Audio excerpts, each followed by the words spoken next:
यानी कि वृंदावन।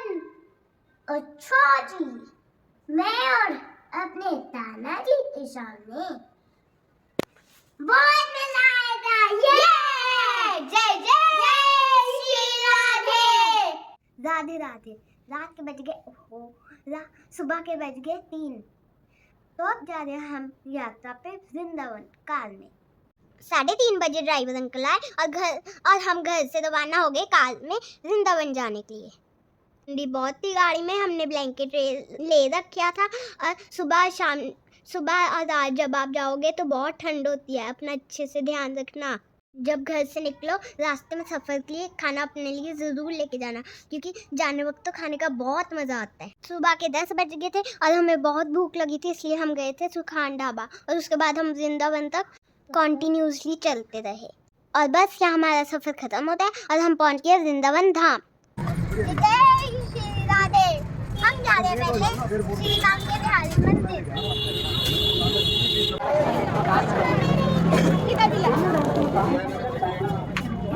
सो अब मैं आपको श्री बांके बिहारी जी के दर्शन कराऊंगी, तो अपने दिल से राधे राधे ज़रूर लिखना। दिन में भीड़ बहुत थी, अगर आप चाहे तो देख लेना और अपने बच्चों का ख्याल रखना। राधे राधे जी, ये है बांके बिहारी जी के दर्शन। राधे राधे जी, राधे राधे जी। दर्शन करके जब हम बाहर आए तो हमें बहुत भूख लगी थी, उसके बाद तो हमने खाया ढोकला और टिक्की। दोनों चीज़ें बहुत टेस्टी थी, तो जब आप भी आएंगे तो ट्राई ज़रूर करना। उसके बाद हम राधा वल्लभ जी के मंदिर गए थे, जो कि बांके बिहारी जी के मंदिर बहुत पास था। जय जय श्री राधे। जय जय श्री राधे। जय जय श्री राधे। रश तो वहाँ पे भी बहुत था, पर हमें दर्शन वहाँ पे बहुत अच्छे हुए। उस दिन उनका विवाह उत्सव था, जिस कारण राधा रानी जी का चेहरा छुपाया हुआ था घूंघट से। श्री राधा वल्लभ जी के बाद हमने ऑटो लिया और हम स्कॉन मंदिर चले गए। स्कॉन मंदिर का नज़ारा बहुत ही मनमोहक था। वहाँ पे हर कोई श्री कृष्ण के धुन में खोया हुआ था और खुद भी नाच रहा था, और ये देखकर हम भी नाचने लग पड़े।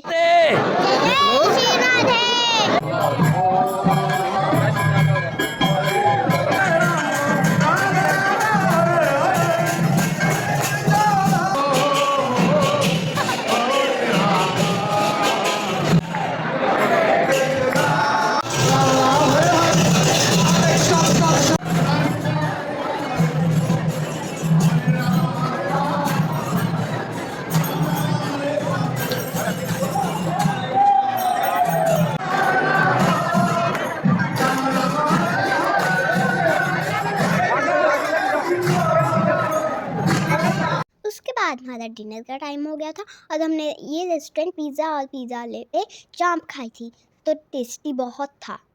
ये ना प्रेम मंदिर के बहुत पास में, अगर आपको ट्राई करना है तो ज़रूर करना। डे 1 की जो हमारी लास्ट विजिट है वो है प्रेम मंदिर।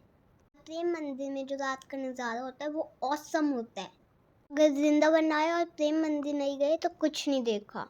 डे 1 में हमने 4 मंदिरों के दर्शन किए, श्री बांके बिहारी जी, श्री राधा वल्लभ जी, स्कॉन टेम्पल और प्रेम मंदिर। जय जय श्री राधे। आज वृंदावन का दूसरा दिन। आज हम जाएंगे नंदगांव, बरसाने और गोवर्धन पर्वत की यात्रा करने। अगर शाम को टाइम होया तो हम राधा रमन और दामोदर जी के दर्शन करेंगे। सबसे पहले तो हम अपना रूम चेंज करने वाले, हम प्रेम मंदिर के पास में रहेंगे। कन्हैया धाम है, उसका भी वातावरण बहुत अच्छा है। प्रेम मंदिर की एक खास बात है, यहाँ से सारे मंदिर पास है। यहाँ पे पार्किंग की भी कोई समस्या नहीं मिलेगी। राधे राधे। नंदगांव वृंदावन से 50 किलोमीटर की दूरी है। हम निकल चुके हैं नंदगांव के लिए। कहते हैं कि नंदगांव नंद बाबा का महल है, जो कि कृष्ण जी के पिता है। कर्ण से तंग आकर गोकुल को छोड़कर नंद बाबा, कान्हा जी और पूरे परिवार के साथ नंदीश्वर पहाड़ी पे बस गए, जो कि नंदगांव के नाम से प्रसिद्ध है। यहाँ पे अभी भी आपको पहले जैसे गांव का माहौल देखने को मिलेगा। सीढ़ियों के रास्ते से हम मंदिर जा रहे हैं, कम से कम 150 सीढ़ी है। ये है मंदिर का प्रवेश द्वार। यहाँ पे आपको दीवार पे भी लिखा हुआ मिलेगा श्री नंद राय जी महाराज नंद बाबा मंदिर। ये मंदिर नंद बाबा जी का महल है। यहाँ पे बाल रूप में श्री कृष्ण लीलाएं करते थे। अब हम आपको अंदर मंदिर के दर्शन कराएंगे। इस तस्वीर में पूरा नंद परिवार और कृष्ण जी के सखा भी है। अब हम सीढ़ियों के रास्ते ऊपर जाएंगे जहाँ से पूरा नंद गांव दिखता है। आपको पता है हमने यहाँ कचौरी खाई और ना राधा गावा खा रही थी, तो मंकी ना उसका गावा ले रहा था, छीन रहा था। इसके बाद हम बरसाने श्री लाडली जी के दर्शन करने के लिए निकले।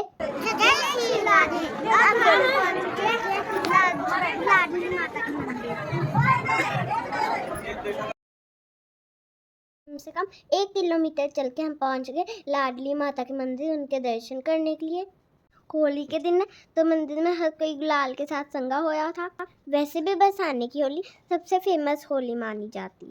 तो ये है श्री राधा कृष्ण के दिव्य दर्शन। तो राधे राधे जरूर लिखना। यहाँ से भी आपको बरसाने का पूरा गांव देखने को मिल जाएगा। लाडली जी के मंदिर के बाद हम लाडली जी के पास जो मंदिर है हम वहाँ गए, जिसे जयपुर के राजा ने बनाया था। इस मंदिर के बारे में माना जाता है कि अभी तक राधा रानी यहाँ पे विराजमान नहीं हुए।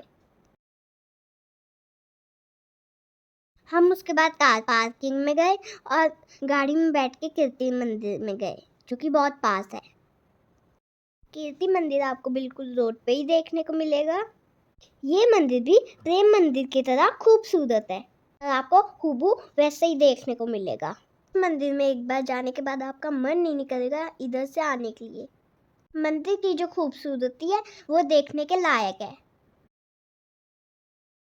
हम ताजमहल गए थे, वो भी अच्छा था, बट उससे अच्छा ये कीर्ति मंदिर है। यहाँ के कारीगरी, यहाँ के एनिमेशंस, भगवान के चित्र सब बहुत ही सुंदर है। मन को मोह लेती है यहाँ की खूबसूरती। कीर्ति मंदिर के बाद हम गोवर्धन पर्वत की परिक्रमा करने के लिए निकल पड़े। गोवर्धन पर्वत की जो यात्रा है वो 21 किलोमीटर की है। जहाँ से यात्रा शुरू होती है वहाँ तक आप अपनी गाड़ी में जा सकते हो, लेकिन वहाँ से आपको ई रिक्शा करना पड़ेगा। और ई रिक्शा का जो सफ़र है 100 रुपये सवारी होता है। ये जो 21 किलोमीटर की यात्रा है इसमें ई रिक्शा में 1 से 1.5 घंटा कम से कम लगता है। गोवर्धन पर्वत की यात्रा में कई पड़ाव आएंगे कि आपको ई रिक्शा वाले भी बता देंगे आपने वहाँ बारी बारी दर्शन करने हैं। सबसे पहला दर्शन राधा कुंड है। यहाँ पे राधा श्याम का संगम हुआ था। इस रास्ते में आपको आधा किलोमीटर चलना होगा। उसके बाद आपको राधा कुंड के दर्शन होंगे। यहाँ से आपको बाल पूजन के लिए थाल में लगा, जो कि 10 रुपये में होता है। राधे कुंड में दर्शन करके पानी को, जल को जरूर स्पर्श करना। राधे राधे। ई रिक्शा में हम सफ़र करते करते बहुत थक गए थे और काफ़ी बोरिंग भी फील हो रहा था। लोगों की श्रद्धा देख के नमन करने को दिल करता है। हम तो ई रिक्शा में जा रहे हैं, कोई लोग तो पैदल यात्रा कर रहे थे। जिन लोगों ने मन्नत मानी थी वो तो और कठिन वे से यात्रा कर रहे थे। यहाँ पे तो आपको जंगल के अंदर देखने को मिल रहा है वो है गोवर्धन पर्वत। आप भी उनके दर्शन करके उनको नमन कर लीजिए। यहाँ अब हम मंदिर में पहुँचे। गोवर्धन पर्वत का मंदिर है। यहाँ कहते हैं कि मन्नत मांगो और सिक्का लगाओ, जिसका सिक्का लग जाता है उसकी मन्नत पूरी होती है। मैंने और राधा ने सिक्का लगाया, दोनों का ही चिपक गया। हम दोनों को तो बहुत मज़ा आया यहाँ पे। हमें ना बहुत भूख लगी थी तो हमने इस होटल में खाना खाया और उसके बाद यात्रा करी थी। ये रिक्शा वाले ने बताया कि ये जो गोवर्धन पर्वत की यात्रा है आधी यूपी में आती है और आधी राजस्थान में आती है। यात्रा करते करते हमारा रिक्शा पंचर हो गया। जब तक ई रिक्शा वाले ने पंचर लगाया तब तक हम इस जंगले में अंदर गए। गोवर्धन पर्वत के बिल्कुल पास का नज़ारा आप देख सकते हैं। यहाँ से बहुत से लोग यात्रा कर रहे थे। हमने यहाँ की मिट्टी को नमन किया और फिर यात्रा शुरू कर दी। लगभग आधा किलोमीटर रह गया था। हमारा रिक्शा फिर पंचर हो गया। फिर हम अपनी गाड़ी तक पैदल गए। इसके बाद शाम को हम निधिवन घूमने गए। निधिवन बहुत ही रोमांचक जगह। कहते हैं कि यहाँ राधा कृष्ण रास लीला करते हैं। हमने यहाँ गाइड किया जिसने कि 100 रुपये लिया और हमें बहुत अच्छा दिखाया। ये वृंदावन की वन तुलसी है। सारे पेड़ एक दूसरे में जुड़े मिलेंगे। एक गोपी है, राधे शाम के राधे समय ना, राधे। एक गोपी है और एक कृष्ण है। में आप लोग कहते हैं कि मेरो मन हो गया लटापटा, तो इनको लटाए। गर्मियों में उनको जल डाला जाता है, सर्दियों में गोबर का लेप जाता है। सारे जितने भी वृंदावन में जो पेड़ हैं, ये सारी गोपियां हैं और कृष्ण। बोलो राधा रानी की जय। निधि वन की जो मिट्टी है बहुत पावन मिट्टी होती है। यहाँ से मिट्टी लेके थोड़ी सी अपने मस्तक पे लगाना और तुलसी के पौधे में ज़रूर डालना। राधा माता की एक सखी थी विशाखा, उनको प्यास लगी तो दूर है। प्रभु आप हमारे लिए जल यहाँ बनाए, बांसुरी से खोदो ये कुंड बनायो, जाकू ललिता विशाखा कुंड नाम पढ़ो। बोलो राधा रानी की जय। ताली बजा लो, हंस लो, राधे राधे बोलो। निधि वन की एक और बात, यहाँ राधे राधे जपते जाओ, ताली बजाओ और हंसते जाओ, सदा खुश रहोगे।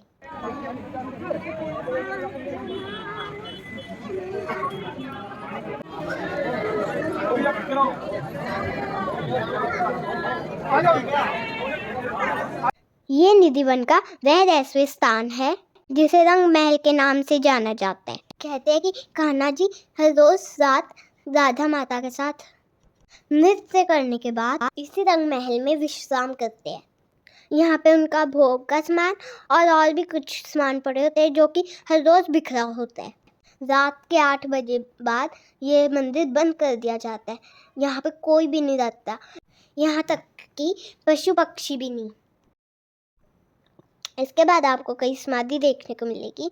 ये उन लोगों की समाधि है जिन्होंने रात को यहाँ चोरी छुपे रुकने की कोशिश करके देखने की कोशिश की। यहाँ पे भगवान शिव भी गोपी के रूप में आए थे, इसलिए इस जगह का नाम गोपेश्वर नाम से रखा गया। शिव जी को स्त्री बनाया, नाम पड़ा गोपेश्वर महादेव। ब्रज में पुरुष कोई नहीं, पुरुष है कृष्ण है, सारी है गोपियां। वृंदावन में कहते हैं जब मंदिर 8 बजे बंद होता है, बंदर पशु पक्षी जानवर पुजारी कर्मचारियों को मिलता है, जिन्होंने पहले माना नहीं। ये है बंसी चौर राधा रानी मंदिर। कहते हैं जब माता राधा कृष्ण जी से नाराज हो गए तो उन्होंने उनकी प्रिय बंसी को चुराकर यहीं पे छुपाया था, इसलिए इस मंदिर का नाम बंसी चौर राधा रानी रखा गया। चलो बहन चलो। बंदरों का राज है, मोर चले गए जंगल खलीफा, भगा दिए इन्होंने। हाँ, वृंदावन में पहले जंगल तो था, अब बिल्डिंग बनने लगी तो कोई ना कोई तो टकरा फटता है। और वृंदावन में बंदरों का राज, अनिया माखन चोर, वृंदावन में बंदर चश्मा चोर, मोबाइल चोर। निधि वन से निकलकर हम एक मंदिर में गए जिसे कृष्ण जी का पुराना घर माना जाता है। कहते हैं जब कालिया नाग से लड़ने कृष्ण जी गए थे तब उनकी माता भाग के यमुना के पास आ रही थी। श्री कृष्ण कछुए के रूप में आए और उनको रोका। कछुओं को देख के माता बेहोश हो गई। ये वही स्थान है जहाँ पे माता जी बेहोश हुई थी और फिर कृष्ण जी ने उनको 4 धाम के दर्शन कराए थे। पे फोटो वीडियोस अलाउड नहीं था, इसलिए हम मंदिर की फोटो और वीडियोस ले नहीं पाए। इसके बाद हम राधा रमन मंदिर के दर्शन के लिए निकल पड़े। राधा रमन मंदिर में बहुत ही आनंद आया हमें। वहाँ तो फूलों की होली खेली जा रही थी, हर कोई राधा कृष्ण के नाम में खोया हुआ था। बहुत ही आनंदित जगह है वो, तो एक बार राधे राधे जरूर लिखना।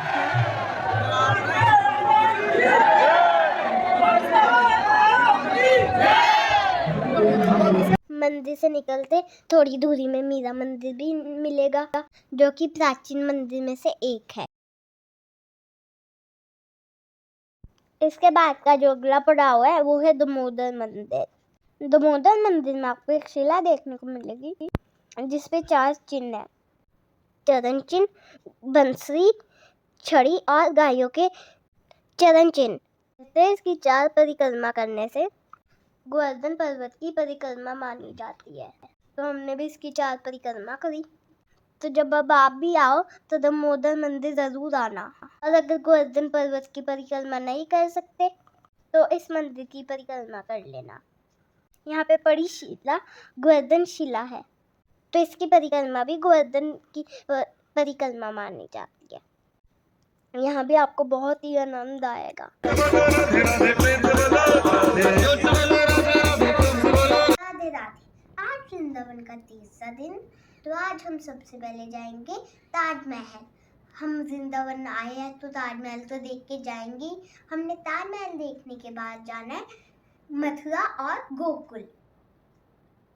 हमने सुना है कि यहाँ वृंदावन में हिरन भी बहुत सारे होते हैं, तो हिरन भी देखने जाएंगे। बहुत मजा आएगा। राधे राधे। हम 7 बजे तक होटल से निकल चुके थे और ऑलमोस्ट हम 8:30 बजे तक पहुंच चुके थे ताजमहल। रास्ते में दीवार पे काफ़ी खूबसूरत तस्वीरें देखने को मिली। हमने वहाँ जाके एक गाइड किया जो कि 400 में हमें पूरा गाइड करा सके ताजमहल। इसी में हमारा ई रिक्शा भी इंक्लूडेड था। ताजमहल में एंट्री फीस होती है जो वो 50 रुपीज़ की होती है और वो बड़ों की लगती है, बच्चों की नहीं लगती। 15 साल के बच्चों तक की फीस फ्री होती है। ताजमहल का नज़ारा तो बहुत अच्छा था, पर मुझे बिल्कुल नहीं मज़ा आया क्योंकि अंदर कोई खाने की चीज़ भी नहीं लेके जा सकते थे और अंदर चल चल के तो हद हो जाती थी, मेरी तो बस होगी। हम ताजमहल के जिस गेट से एंटर हुए हैं वो ईस्ट गेट है। ताजमहल के कुल 4 गेट है। इसके आगे बारे में गाइड बताएगा। मेरा नाम गोविंद सिंह है। अभी हम जिस जगह खड़े हैं इसको बोलते हैं fort court area. Fort court area इसलिए बोला जाता है क्योंकि इसके अंदर में 4 गार्डन है, जैसे कि गार्डन में, और 4 ही गेट है। तो जिस गेट से अभी हमने एंट्री की है ये ताजमहल का ईस्ट गेट है। सेकंड गेट इस साइड में देख रहे हैं वो ताजमहल का वेस्ट गेट है। तीसरा गेट इस साइड में है, ये ताजमहल का साउथ गेट है, और चौथा ये है नॉर्थ, बट इसको बोलते हैं रॉयल गेट, शाही दरबार।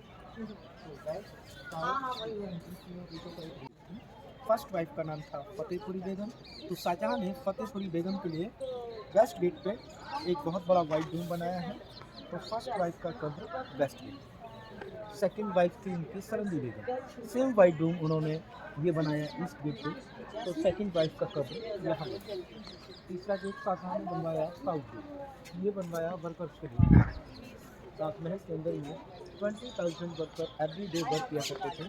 उनके रहने की व्यवस्था शाहजहां ने इस गेट के बाहर की थी।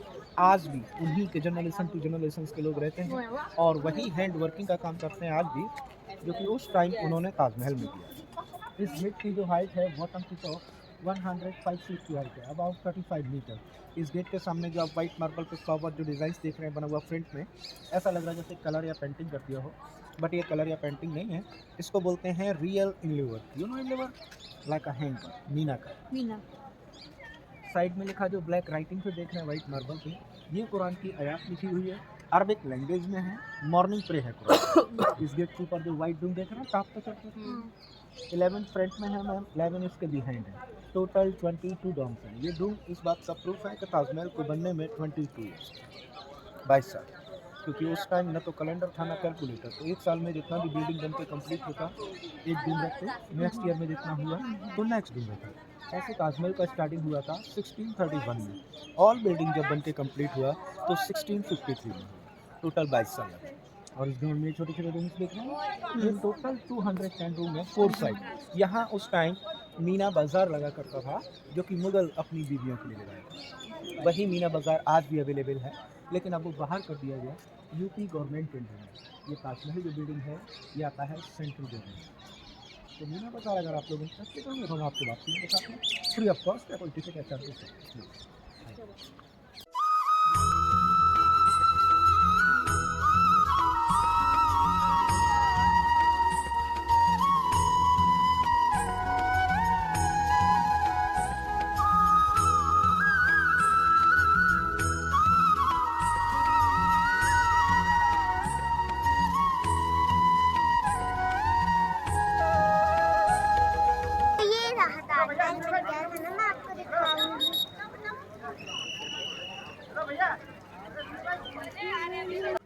इधर में टोटल 16 गार्डन है, जैसे कि गार्डन ये है और 53 ये फाउंटेन ये ताजमहल कंप्लीट होने की जो मेमोरी रखी गई थी, बिकॉज ताजमहल जो कंप्लीट हुआ था वो 1653 में हुआ था, इसलिए 16 गार्डन और 53 फाउंटेन भी डेवलपमेंट किए गए। ताजमहल का हाइट है बॉटम टू टॉप 200। जो भाई ताजमहल को कलर का जो वाइट डूम देख रहे हैं, डूम के ऊपर एक कलर डिजाइन में ब्लैक कलर का ग्रास का चांद बना है। इसका हाइट है 35 फीट 6। शाहजहां का रियल नाम था शहाबुद्दीन खुर्रम, मुमताज का रियल नाम था अंजुमन बानो। शाहजहां के और जो फुल वाइफ फतेहपुरी बेगम एक इंडिया से बिलोंग करती थी, बटन तो कोई फिक्स है। थर्ड वाइफ ये रसिया से बिलोंग करती है। मुमताज से 14 चिल्ड्रन, चौथे बच्चे में 4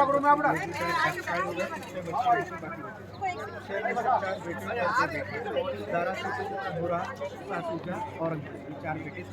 दूसरा एंड जहानारा, ये 2 बेटियां। शाहजहां की जो सबसे पहली डॉटर थी वो जहानारा। शाहजहां दारा शिकोह को बनाना चाहते थे सबसे बड़े बेटे, लेकिन औरंगजेब सबसे छोटे बेटे वो चाहते थे कि राजगद्दी हमको दी जाए, किंग हमको बनाया जाए। लेकिन शाहजहां उनको किंग नहीं बना सकते थे, क्योंकि जब तक बड़ा बेटा है छोटे बेटे को राजगद्दी नहीं दे सकते। लेकिन औरंगजेब राजनीति कुटनीति में बहुत तेज थे, अच्छे फाइटर थे। उस टाइम अपने सेना के एक सदस्य हार गए, तो औरंगजेब ने राजगद्दी के लिए अपने तीनों भाइयों को एक युद्ध में षड्यंत्र से मरवा दिया। लास्ट में बचे अकेले औरंगजेब, उनको भी किंग घोषित करना पड़ा। तो आप लोगों ने हिस्ट्री में सुना होगा कि लास्ट में औरंगजेब ने अपने पिता शाहजहां को भी अरेस्ट करवाया। वो क्यों अरेस्ट कराया था? जैसे व्हाइट ताजमहल है ना, इसके जस्ट बैक साइड में एक और वो शाहजहां वहाँ काला ताजमहल प्लान था, ब्लैक मार्बल से ब्लैक, इसीलिए उनके बेटे औरंगजेब ने उनको अरेस्ट कर मनी वेस्टिंग, क्योंकि उस टाइम इस ताजमहल को बनाने में जो खर्चा आया था 16वीं सेंचुरी में, वो 4 करोड़ सोने की असर में खर्च हुआ। आधा खजाना खाली हो गया था मुगलों का भाई। फिर से ब्लैक ताजमहल बनवाते, सारा खजाना खाली हो जाता। ये है वुडू टैंक, कि नमाज पढ़ने से पहले हाथ पैर धोने के लिए यूज़ किया जाता है। ये ताजमहल का वो पीछे का रास्ता है। यहाँ शाहजहां ब्लैक कलर का ताजमहल बनाना चाहता था।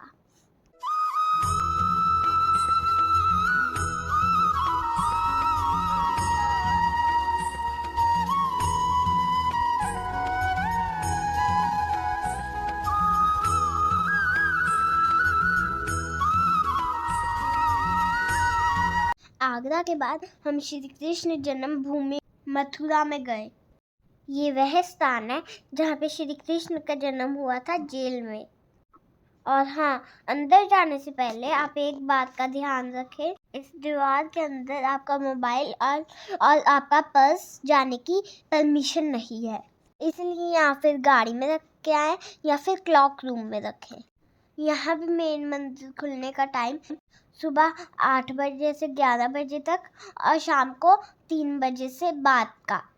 इस जगह से थोड़ी दूरी में द्वारकाधीश मंदिर है, वो भी शाम को 4 बजे खुलता है, सुबह 8 बजे। हम सही टाइम पे आ नहीं पाए, इसलिए हमने दर्शन नहीं किए। मथुरा से हम गोकुल गांव के लिए निकले और वहाँ पे एक गाइड भी किया था 200 रुपीज़ में, जो हमें गोकुल और रमन रेती घुमा सके। आज भी कहते हैं मथुरा का बेटी गोकुल का गाय, और भाग्य फूटे तो दूसरा गाँव पे जाए। मथुरा में चतुर्वेदी ब्राह्मण रहते हैं, उनका बहन बेटी का शादी मथुरा होता है, यहाँ गाय को बेचा नहीं जाता है। अब चेत है तो चेत वाणी ने फिर 84 गाय, सब गौशाला है।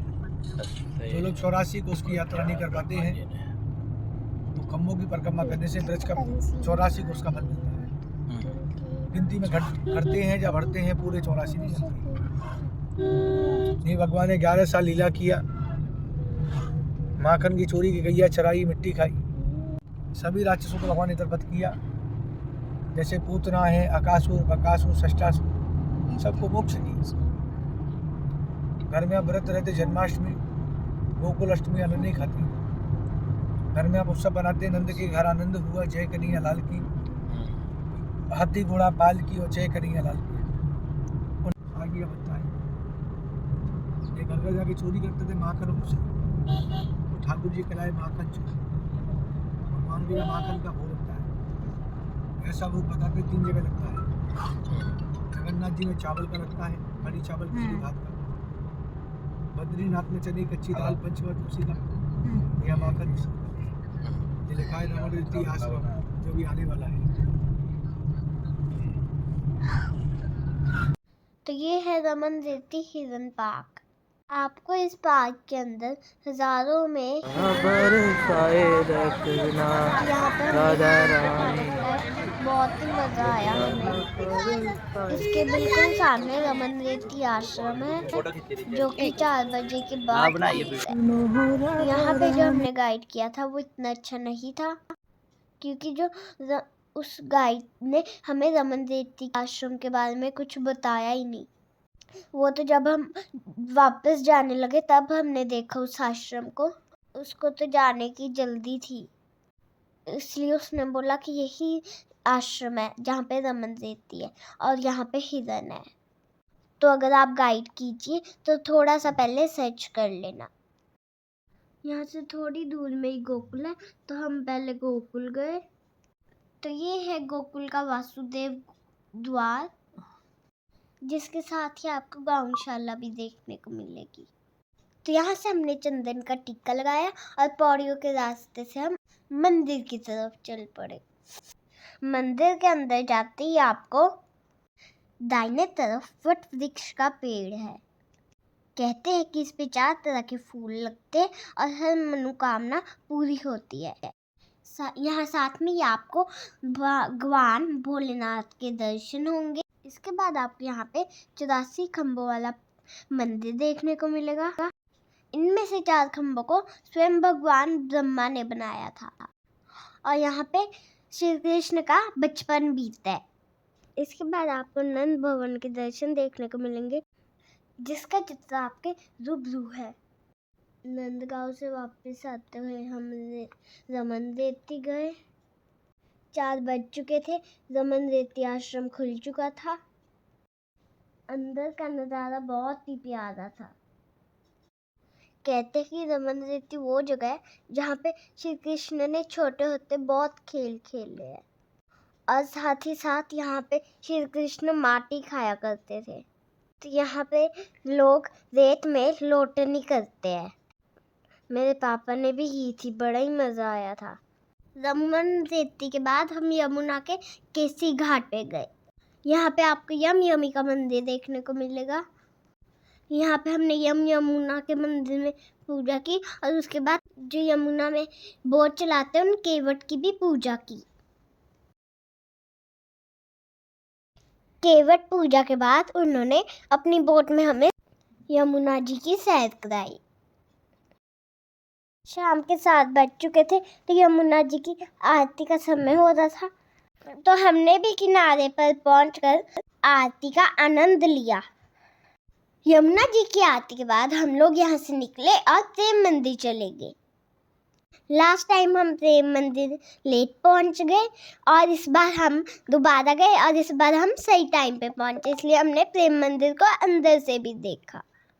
अंदर का नज़ारा और अंदर की लाइटिंग और अंदर की कारीगरी अद्भुत थी।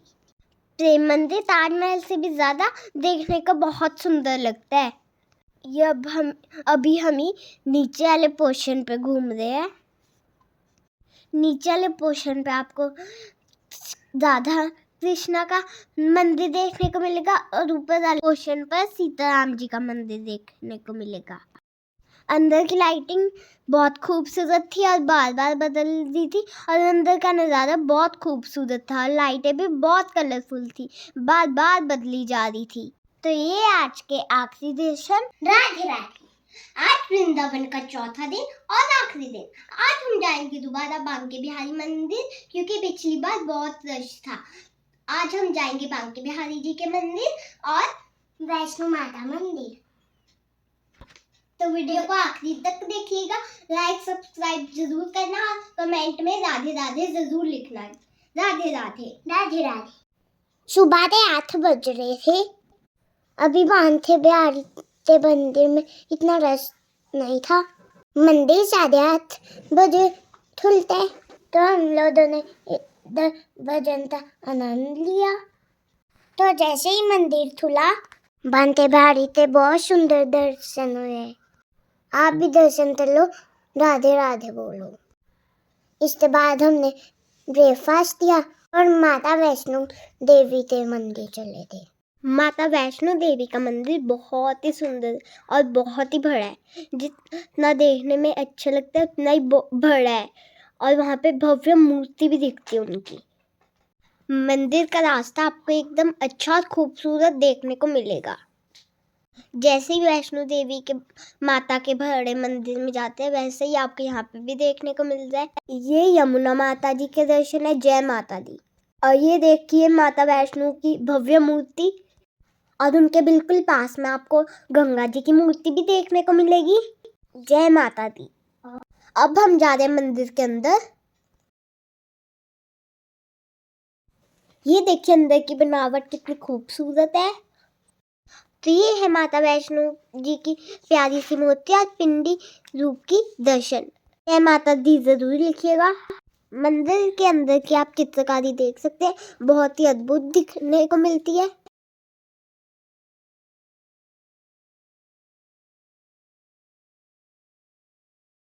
मंदिर से बाहर निकलते हैं तो यहाँ पास में आर्ट गैलरी है। इस आर्ट गैलरी में आपको भूमि पूजन से लेकर मंदिर कब बना, कैसे बना, कितना टाइम लगा और कैसे बना, वो सब चित्र आपको यहाँ पे देखने को मिलेंगे।